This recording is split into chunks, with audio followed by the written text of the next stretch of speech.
not just a great director, but a very a human and passionate guy.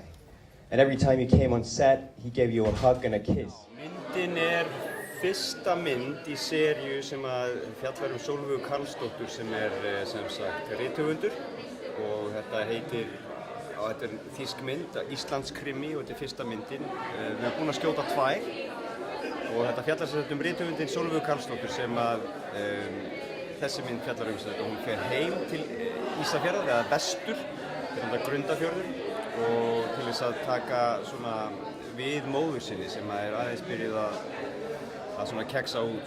Og í bænum svolítið reiði, þar byrjuð að fiskvinnslan að fara og þetta svona svolítið kergja í fólki og strax þarna fyrsta kvöldi þegar hún hittir æskuvinkonu sína þá sem sagt sér hún æskuvin sinn lenda í útistöðu við annan þarna og svo á endanum þá finnur hún lík í höfninni af þessum vini sínum og uppkoma alls konar gömul mál úr þorpinu og ég leik sem sagt yfirlögreglustjórann svona eiginlega á Íslandi sem að alltaf í sambandi við hana með henni í að leysa þessi mál. Ég svona lögregluvaldið í þessu sambandi.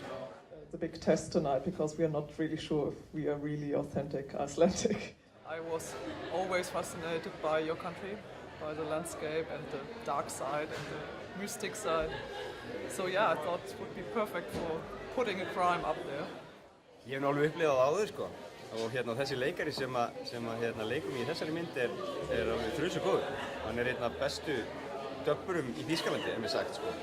En það alltaf skrítið þetta að maður á nógu erfitt þegar maður byrjar að heyra sína rödd sjálfu þegar maður byrjar að leika og tala í útvarpi eða eitthvað svoleiðis að þá erfitt að hlusta á eigin rödd og svo þegar það komið síðan önnur rödd ofan á það er alltaf rosa skrítið en hann gerir þetta mjög vel, þetta er mjög vel gert.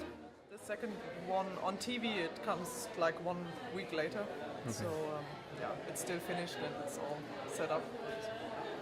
Það ekki mikill munur, þetta er svona aðeins stærra, það aðeins meiri peningur þarna til en í rauninni þetta voða svipað. Þetta var skotið allt á 2 vélar sem sagt alveg konstant þannig að þetta var mjög vel coverað kannski. Það að segja skotið frá mörgum sjónarhornum og mikið tekið upp af hlutum og þetta það nauðsynlegt þegar að það þarf að dubba vegna þess að það þarf ofta að vera bak eða eitthvað annað svo að sé hægt að covera vel þegar það passar ekki lip syncið.